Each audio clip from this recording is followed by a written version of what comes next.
You know how the saying goes, right? They say home is where the heart is. But what a shame, because everyone's heart doesn't beat the same.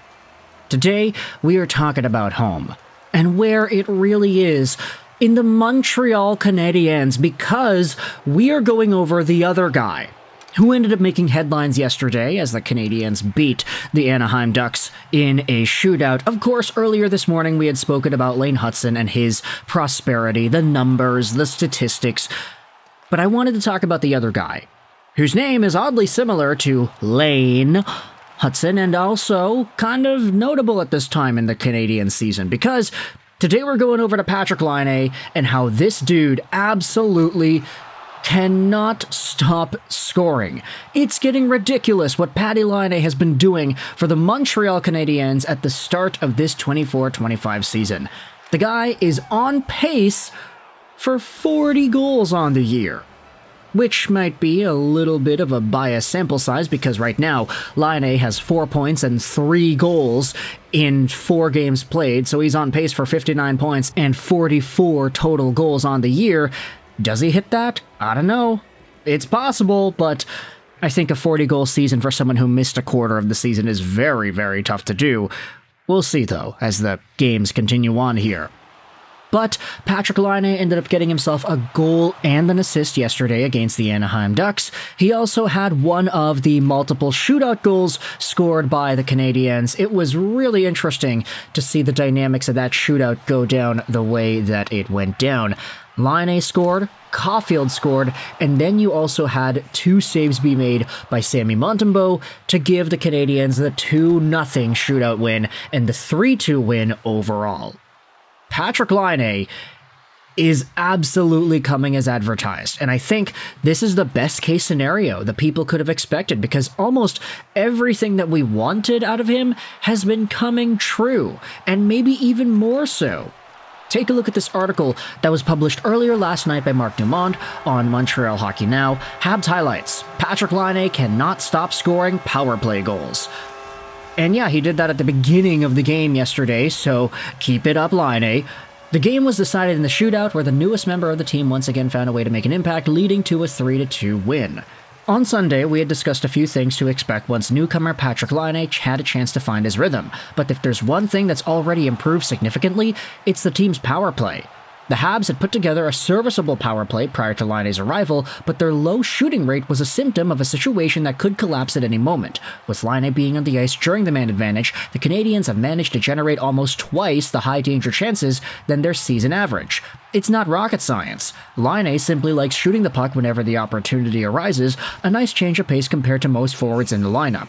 The 26-year-old sniper scored his 3rd power play goal in 4 games, with assists being given to Suzuki and Lane Hutson. With the assist, Hutson extended his point streak to 7 games, setting a Canadiens record in the process. It should also be noted that the Habs are on the power play because Kirby doctored a penalty less than 3 minutes into the first period. And this has also been discussed at length in Canadiens forums as well, how Patrik Laine's presence is so domineering because a lot of teams will go out there and say, okay, we got to get this Laine guy. He likes to shoot a lot. And because teams will be putting a lot of extra attention onto him, it opens up the door for other guys to shoot and make plays as well. Without a lethal sniper like Patrik Laine on the ice, if it's just Cole Caulfield, then teams know they have to clog up on Caulfield. And they also know that Caulfield tends, I don't want to say like he does it all the time, but like there is somewhat of a tendency to hold onto the puck a little longer than Laine does. Laine likes to grip it and rip it, clap bombs, do stuff to your moms, and he does it pretty frequently. Like, he lets the puck go on and off of his stick in a hurry. Cole Caulfield sometimes will take that one-timer. It's certainly a tool that he has, but you'll also see Caulfield hold on to the puck a little bit, kind of make a little shimmy-shammy and try to open up the angle a little bit more. That extra split second or two is something that I think Caulfield has been used to doing throughout his career. So teams trying to lock down on that, they'll usually clog things up a little bit more evenly because they know there's a second of space with Caulfield, versus with Patrik Laine, it's just on the stick, off the stick right away. It happens very quickly. And this was talked about even more on the Habs subreddit, where Moonnimbus2000 went out there and said this: since the Vegas spanking, this team has been playing good hockey, and since Laine has been back, they've leveled up even more.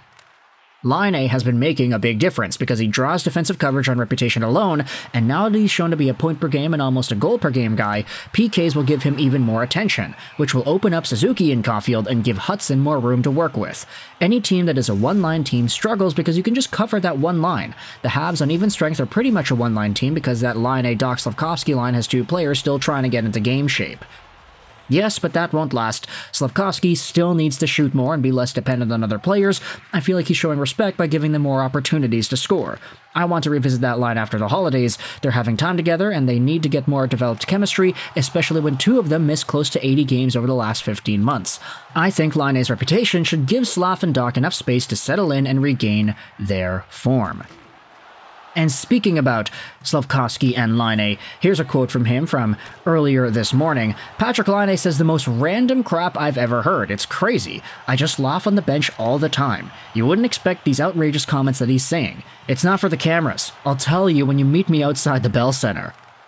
So it seems like Laine is really getting comfortable within this organization as well. He's livening up the mood, and even some of the comments go out there and say similar things. Keep Laine in this locker room at all costs. He is our man who maintains a good vibe in the locker room and on the field as well. I feel like there's some type of weird cosmic stuff going on. He's a player coming out of a rehab program for mental health reasons. We are known for being one of the toughest markets on players' mental health, mostly because of the media, but also because of the fans. The way we have embraced Laine up to this point has been remarkable. It's almost like the city and fan base is being given an opportunity to prove it's not as toxic as some people make it out to be. And I love that point. That is the most underrated thing that Patrik Laine has done to Montreal at this time, is give them all a chance. Give everybody in Montreal, the fans, the media, the social media, a chance to prove that they could take dire circumstances and welcome people back with loving open arms. Now, we just gotta wait and see. What happens when Patrik Laine goes through a slump? He's not gonna get 40 goals in the next 40 games. Or maybe he doesn't. I don't know, man. Realism says he doesn't, but if he does, then okay, that'd be amazing. But if he does go through some sort of a slow slump, we will see how the fans react to that. Will he get the same treatment as Kirby Dach is? Who really knows? But for right now, everything's looking really great because, going back to talking about home, this is where Patrik Laine spoke out about his entire experience and what it's feeling like for him as well. This is so heartwarming to see. I think we're trending towards the right direction. It's just awesome to play in this building. I think it's the most fun I've had in years, for sure. Patrik Laine, baby. The man is home. Yup, that's it. Wrap up the video segment, baby, because Patrik Laine has been giving everybody reasons to cheer for him, and you cannot stop now. So, Montreal Canadiens fans, let me know your thoughts in the comments section below about Patrik Laine and the way he is transcended every expectation that was bestowed upon him. He's got 3 goals in 4 games played. He has been really helping Lane Hutson get those points up because Laine to Laine, Laine to Laine, and then Laine back over to Laine. The shot, the goal, it happens pretty frequently.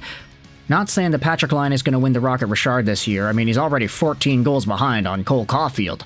But when it comes to Lane Hutson, he's already got himself a pretty good run at the Calder Trophy because of all these points. Thoughts in the comments section below. I hope you enjoyed this video. And bye.